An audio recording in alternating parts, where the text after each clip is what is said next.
So that is Matt Rizzetta, founder and managing partner of Underdog Global Partners, a sports franchise investment firm that has led Matt to being the president of several soccer franchises, Italy's Campobasso and FC Super du Quebec, the Italian women's soccer club Donna Roma as well.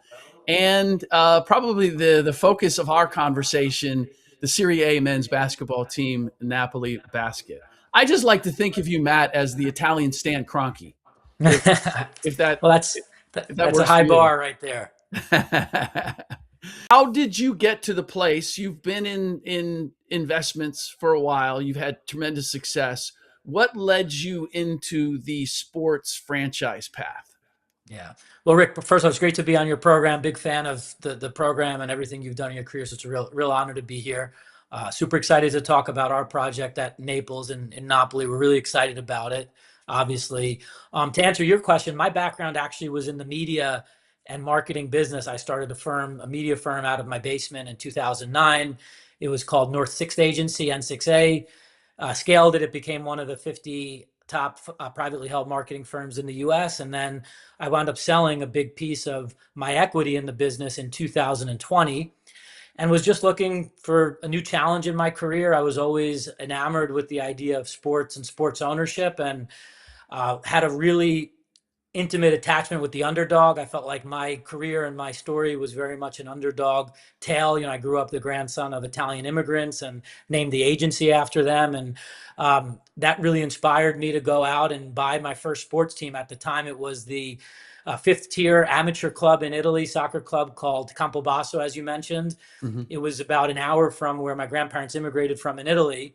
So I thought, what better way to sort of pay it forward or pay it back than buy the team from the town or the city close to where they immigrated from and build this Cinderella story and take it back into the professional ranks. And that was my foray into sports ownership. We bought the team in the fifth tier. We had a lot of success. In 2 years, we wound up winning 2 championships. Had some great partners join me. Kelly Ripa, Mark Consuelos became partners of ours and mine in the club. We wound up selling the media rights to Disney, and ESPN did a docuseries on the program called Running with the Wolves. Yep. And that was how I got started in this. And ultimately, that's what led me to diversify the portfolio and build what we're building now at UGP, Underdog Global Partners, and of course the Napoli project. But it all started just because I was looking to do something new, get involved in sports ownership, and give back to my grandparents. What led to the partnership with Mark and Kelly? Well, when we bought Campobasso, you have to remember it was literally tailor made for TV. You couldn't have made the story up. I mean, you couldn't have scripted it any better. It was a team that historically had been in the second tier of Italy, had beaten Juventus and AC Milan and Lazio. And I don't know how familiar you are with European football, but those are some pretty big brands over there. But then over the past 30 years, it had just fell into this trap of just terrible management and had poor ownership. And when we bought it, it was in the fifth tier. We had 10 days before the season started, and we had to restart from the amateurs being the fifth tier. We had no players. We had no coach. Our stadium literally had mushrooms growing out of it. They had a beautiful 25,000 seat stadium, but it was basically abandoned Wow. by the old owners. So, and I was friends with Mark and Kelly, particularly Mark at the time. And I took it to him and I said, hey, this is a crazy idea, but I think we're onto something. Ryan Reynolds, obviously, and Rob McElhaney had just started to scratch the surface with this sort of underdog resurrection type story in Wrexham. And I said, I think we can really do something that is super cool. It's authentic. It's genuine. I thought that we could build something very unique in the sense that we could connect it to the Italian American community, which is a massive community, which we'll talk more about, obviously, in the Napoli project. Mm-hmm. But that was one of the big attractions to me about why Napoli was the best city in all of Italy to invest in for our basketball project. And we wound up doing it. And then 10 days later, we had our first game. We wound up going 28-2 that season. It was a miracle. And it still took until the last match day before we clinched promotion. Get promoted to the fourth tier, wound up winning the fourth tier, and now this is our second year in the third tier, and we're a few games out from the end of the season, and we're in prime playoff position, and I think we're going to have a shot to get to fight for a third promotion soon, hopefully. Awesome. Awesome. What was your favorite sport growing up?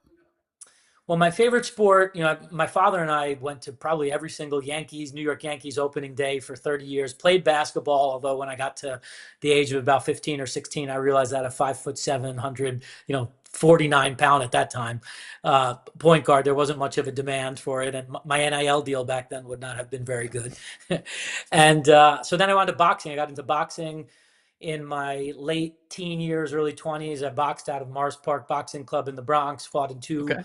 New York Golden Gloves, got knocked out in the semifinals, and I think it was 2004 in like a minute 29 seconds, and that's when I realized I better get my degree.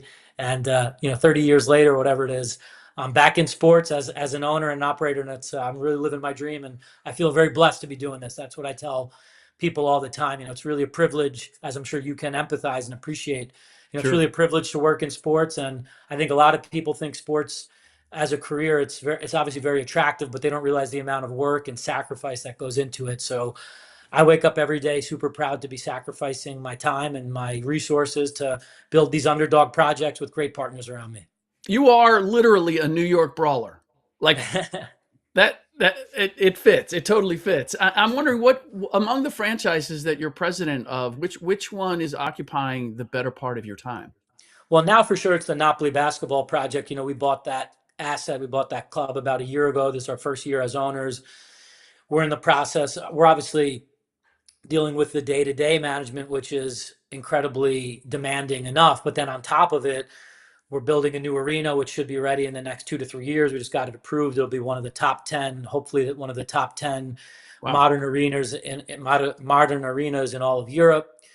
We're obviously in active conversations with both the NBA and NBA and the EuroLeague, to make the next step up. We're really focused on building our brand here in North America and doing things like academies and AAU programs and merchandising. So by far, I'm lucky. I have a great team around me that's helping me build the project. But certainly, it's been from day one, it's been my vision, and to sort of see the vision come to life has been incredibly rewarding, but also incredibly demanding from a time standpoint. So the base of Underdog was with soccer franchises. What led you to pivot to enter the basketball arena? Well, by the time, Rick, we got into our basketball investment, we had been in soccer ownership and soccer investing for, I guess it was 3 or 4 years.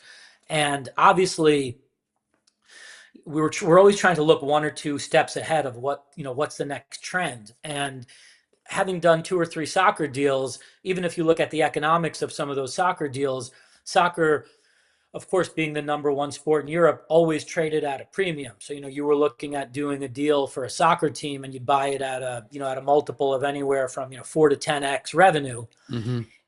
But then you look at the trends, and the trends really were in the favor of basketball. Basketball is growing at an incredibly fast pace, faster than faster than soccer is in Europe. Then we were looking at the NBA, which had announced its plans to go into Europe.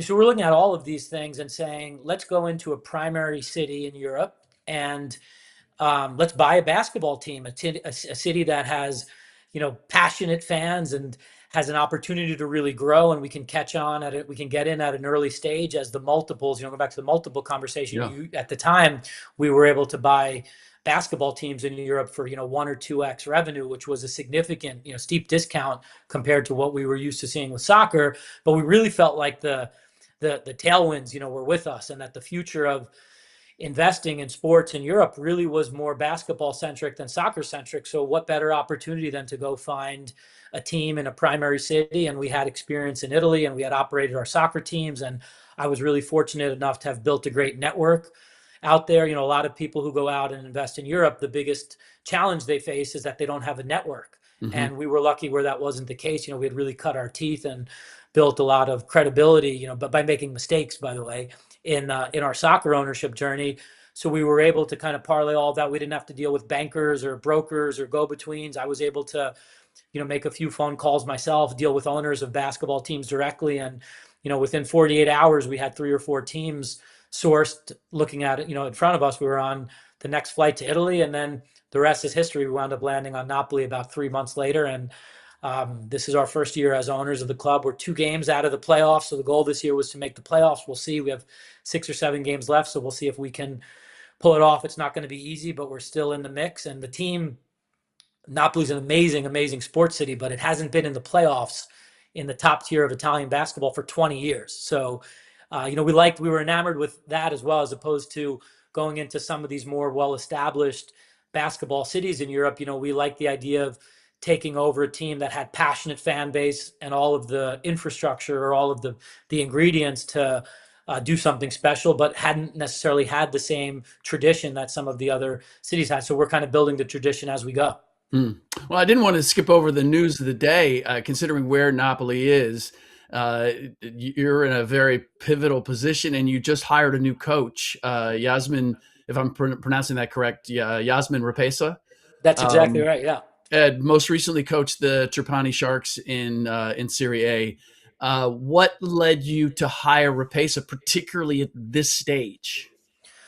Well, Repeša, Jasmine is kind of like the Phil Jackson or the Steve Kerr of European basketball. He's been to the EuroLeague finals. He's won a bunch of Italian championships. He coached Olimpia Milano. He's coached Virtus Bologna. So he was always on our radar as sort Mm. of an aspirational hire. And to be honest, Rick, I didn't think that we would be in a position to recruit him this year. But the program, the project's been really successful. Our first year, we've been super fortunate. I hired James Laughlin out of the NBA. James worked with the Golden State Warriors and then most recently with the Pelicans when we hired him.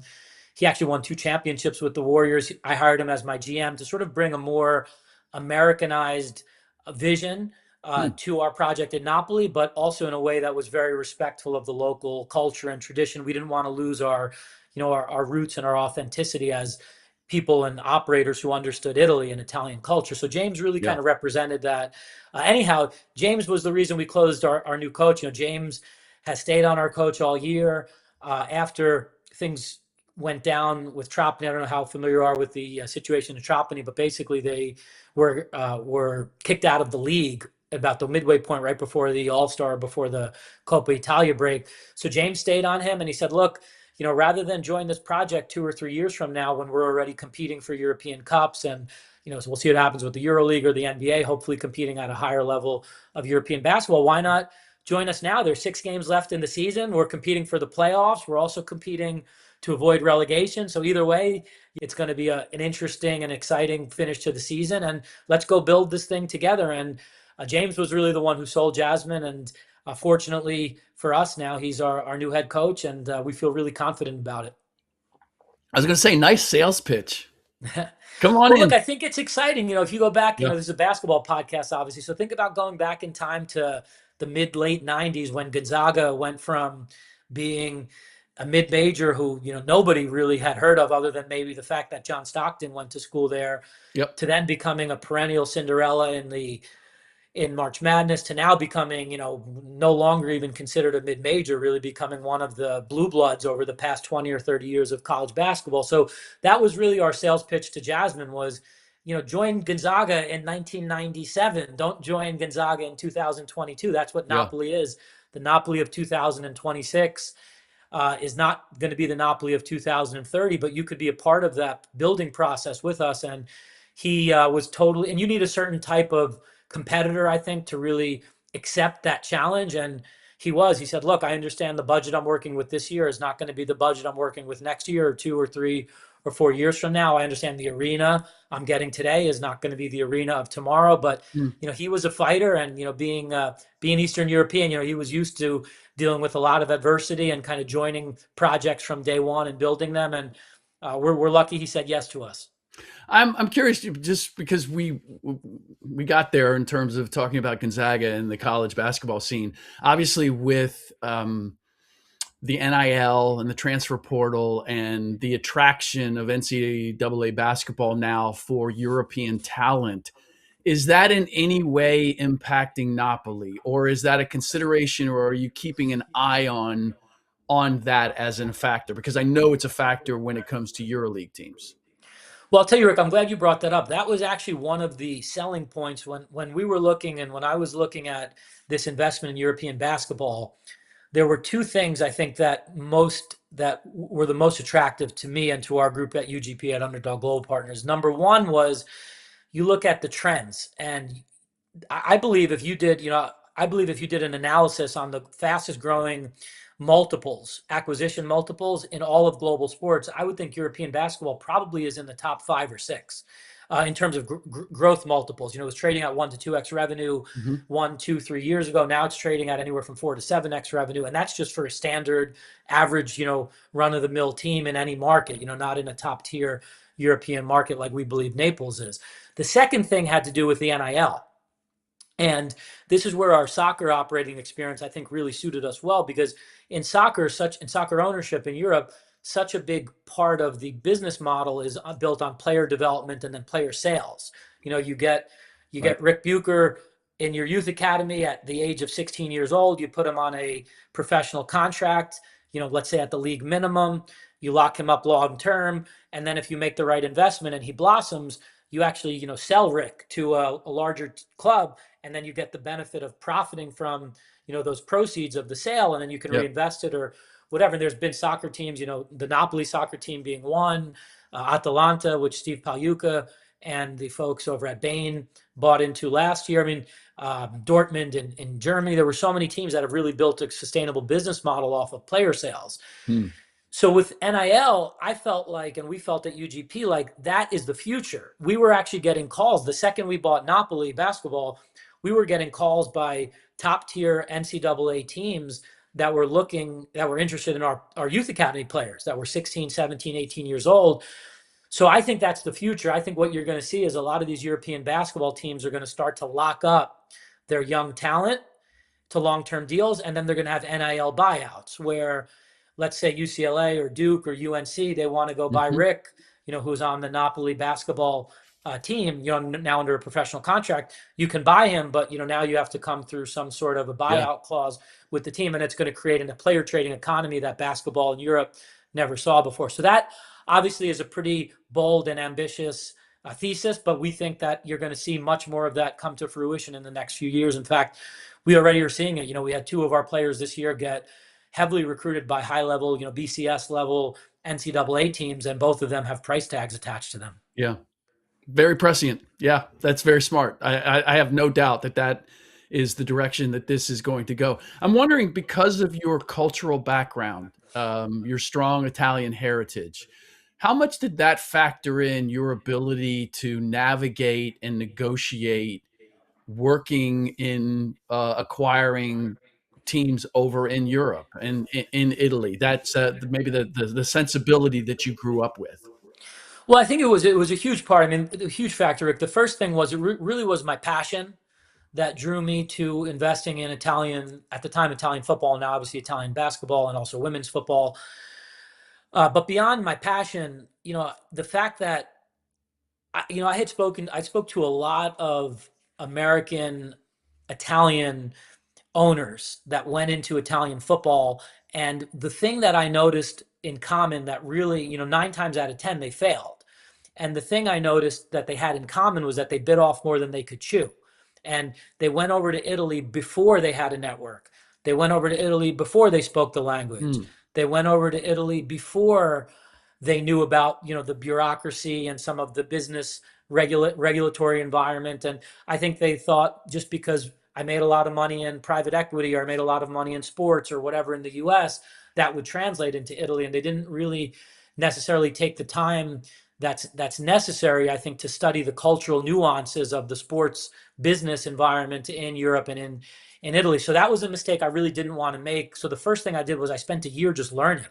After I sold my equity in my firm and my agency, I literally spent a year before we bought Campobasso as a minority investor, just learning, just saying, how do these teams work and what does the P&L look like, and let me build a network. And that was really, I think, there was the passion part of this investment, but then there was also the pragmatism part of this Sure. investment. And without both, I don't think it would have worked. You really need, I think, to have an understanding of the cultural nuances. For example, I've done probably, I don't know, 100 press conferences since we started in Italy. Not one of those press conferences have I done in English. And, English is my native language. It's my mother tongue. But I feel like, as an American owner, you're sort of you're the guest over there. You Yeah. kind of have to, you sort of have to be a little bit more nimble, and you have to be flexible. And I think you have to remember that you're there to adjust to the culture that you are entering, not the other way around. And I think a lot of American owners have made that mistake.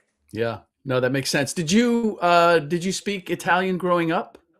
Well, I understood Italian obviously from my grandparents. My grandparents were hardworking immigrants. My grandfather in particular never really understood the English language, so every time I was with them, they were always speaking Italian. But it was a dialect of Italian.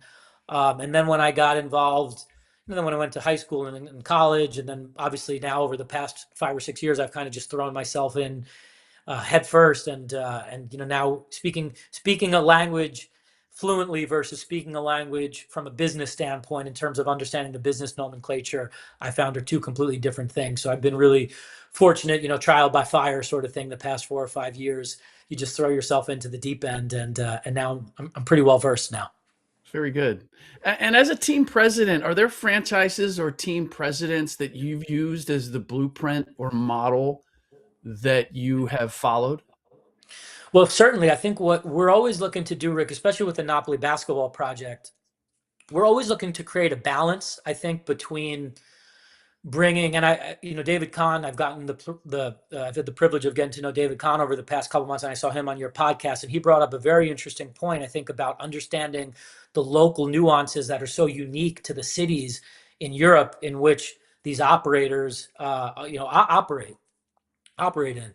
So I Mhm. think we've been really focused and disciplined and rigorous about bringing sort of a mixture of local, an understanding of the local culture and the local traditions that really have made these clubs so Yeah, unique, along with bringing an American viewpoint and more of an American kind of open market management style and management approach. And so in Napoli, with Napoli Basketball, we're always trying to balance those two things where we're saying, look, how can we bring a much more sort of global commercial mindset that we might be more used to seeing in our travels as American entrepreneurs or American business people, but sure. how can we do that in a way where it never bastardizes the culture and the tradition that have made these clubs so special. In Naples, the Napoli basketball team's been around since the 1940s, basically when basketball became popular in Europe. And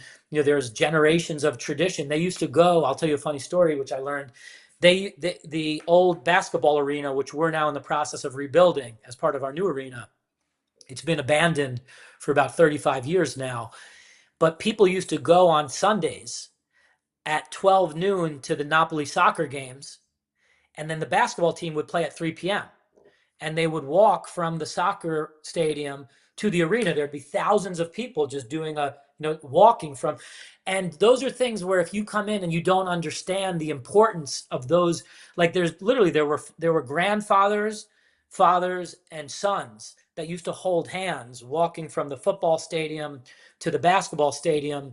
And that's something that we're trying to bring back through our new project. And we're trying to do that Mm. obviously by putting financial resources and a much more global NBA style mindset to our infrastructure. The stadium experience needs to be much more modern and NBA like, but the heritage and the tradition needs to be that father walking with his son from the football stadium to the basketball arena, which had been going on from the 1940s to the 1990s.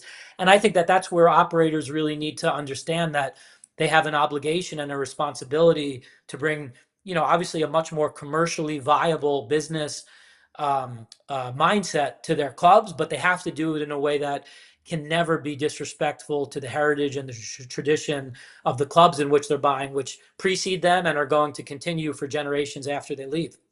It sounds as if you have learned or you already knew what I believe that the NBA has come to understand, which is coming in and being a partner with EuroLeague and the established basketball franchises in history is the way to go as opposed to being an adversary or being in competition with them. I don't know that that was the initial approach that they were thinking, but it seems to be the sensibility now.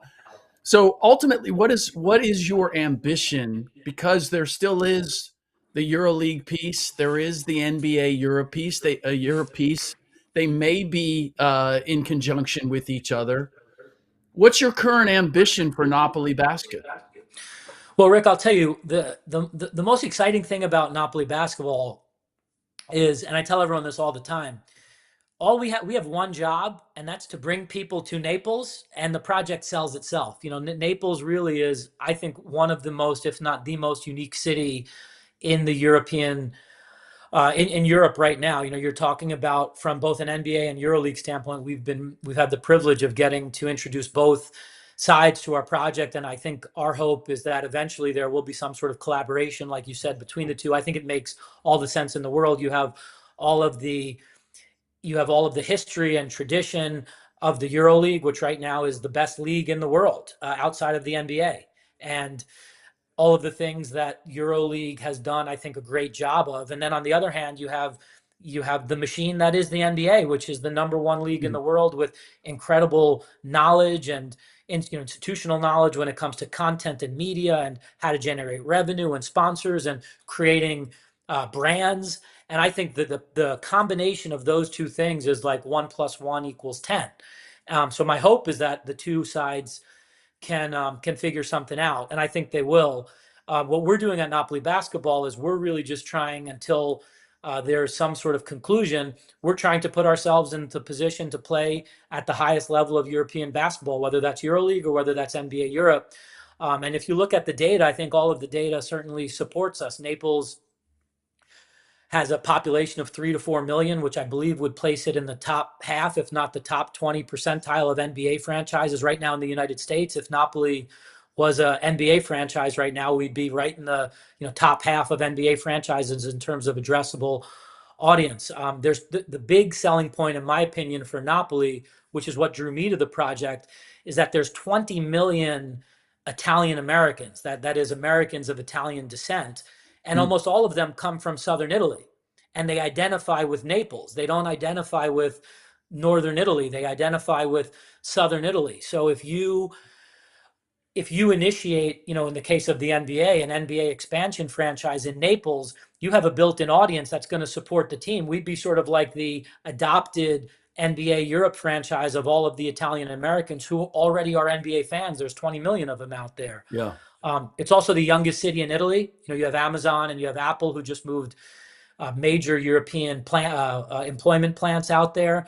It's the youngest city by demographics in all of Italy. It's one of the top 10 largest cities in the European Union. It's right now the fastest growing tourist destination in all of Italy. So, this is not the Naples of 20 or 30 years ago. Diego Maradona, when he went there, people said, you're crazy to go to Naples, and it was crime ridden and it was dangerous. And this is not the Naples of your father or grandfather. This is the Naples of 2026 that was just selected by the America's Cup, to host the America's Cup. There's rumors the Formula One is going to be, the next stop in Formula One is going to be. So this is a city that has become extremely attractive to tourists from all over the world. You have the Amalfi Coast in your backyard, and we feel confident being in a position to sit in front of whoever it is, NBA or EuroLeague, and say, look, if not Naples, then who would you choose? Yeah. That's my sales pitch. I was going to give you a hypothetical where I'm Commissioner Adam Silver and Jesus Bueno, the new CEO of EuroLeague, is sitting next to me, and have you pitch us on what Napoli has to offer. But I think you just did that, so I don't know that we have to do that hypothetical now. I am wondering, because the NBA has already, or at least Rome has been mentioned as a potential target city for the NBA. Do you see yourself as in competition with Rome, or how are you approaching that dynamic when it comes to NBA Europe? Well, I'll tell you, Rick, when we bought, in full transparency, when we bought Napoli Basketball, I mentioned we looked at 3 or 4 other teams. And the other team we looked at was Virtus Roma, which right now is in the 3rd tier in Serie B in Italy. It goes A1, which we're competing in Naples, then A2, and then B. Virtus Roma, as you know, is a historic club and historic brand. I believe they won the EuroLeague in the earlier mid-'80s. Tons of, Tyus Edney played there. A bunch of players, famous NBA players who I'm forgetting right now, played there. We chose Naples over Rome, and we chose Naples over Rome for a reason. Not that Rome is not an incredible market, and Rome is the capital of Italy. It's one of the most iconic cities in the world. But we just felt like for a European basketball project, we felt like Naples was a better fit. Number one, it's a one-team city right now, Naples. There's the Napoli Soccer Club and nobody else. If you look at Rome, you look at Milano, you look at some of the other markets in central and northern Italy, they all are competing with many clubs. Rome has Rome and Lazio competing in soccer. Milan has Inter and AC Milan, and then Atalanta right now is knocking on their door a couple hours to the east. So in Naples, you have one of the most sports crazed cities in all of Europe, and there's only one team right now, and that's the soccer team.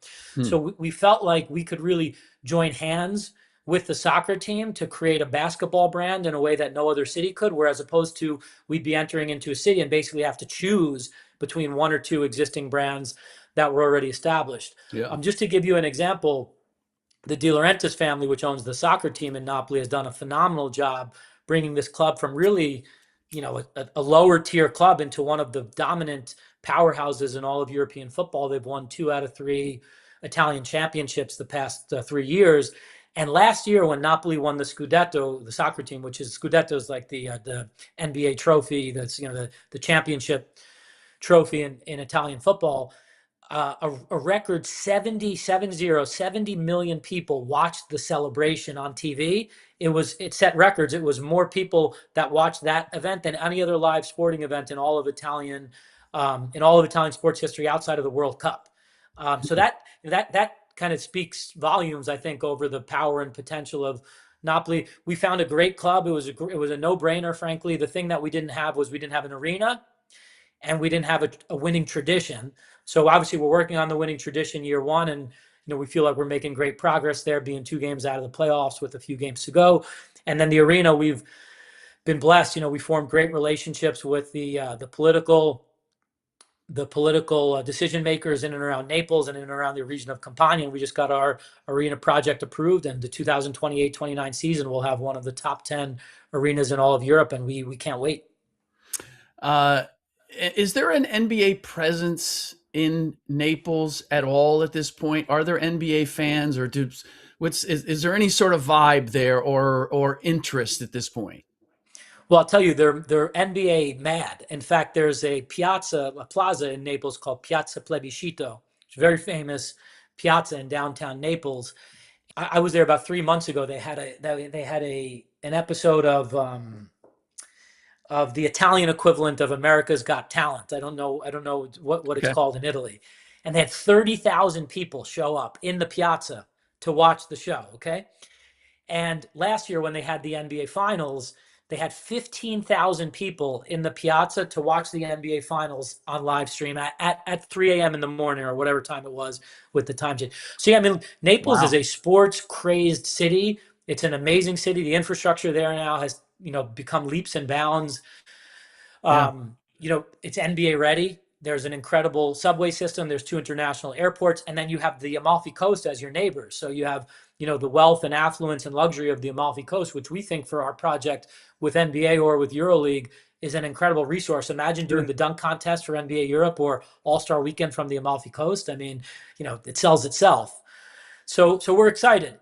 We obviously, it's not easy. It hasn't come easy. It's been incredibly time consuming, but to get out of bed every day and call myself and our group the owners and operators of Napoli Basketball and this age in basketball's evolution globally is a privilege.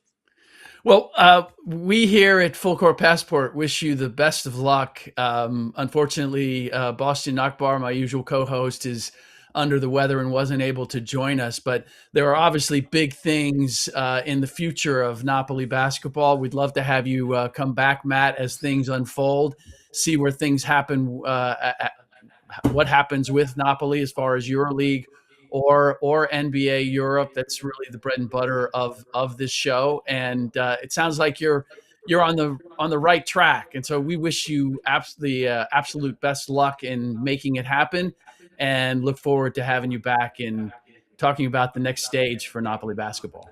Appreciate you. We got to get you over there, Rick. I'm going over for the Final Four of EuroLeague in Athens this year, right? Yeah. It's been a couple of years now. I took my family to northern Italy. We spent a lot of time in Tuscany. Be happy to come to Napoli and see what you've got working there. Maybe we'll even do a show there. That might Hey, be I think you're going to like the idea. basketball, but even if you don't, Napoli was named the #1 food city in the world, by the way, by Eater magazine. So if nothing else, that, like I said, it sells itself. Say no more. I took a food tour of Florence and my family, or Firenze with my family. My kids still talk about that tour, particularly the gelato. I know that's I believe that's a favorite of yours. Come to Naples. You won't regret it. Trust me. We'll make it happen. All Thanks, right. Rick. Thank Appreciate you very you. much. I want to thank Matt again for joining us. Thank all of you for listening and watching, and we'll see you next week.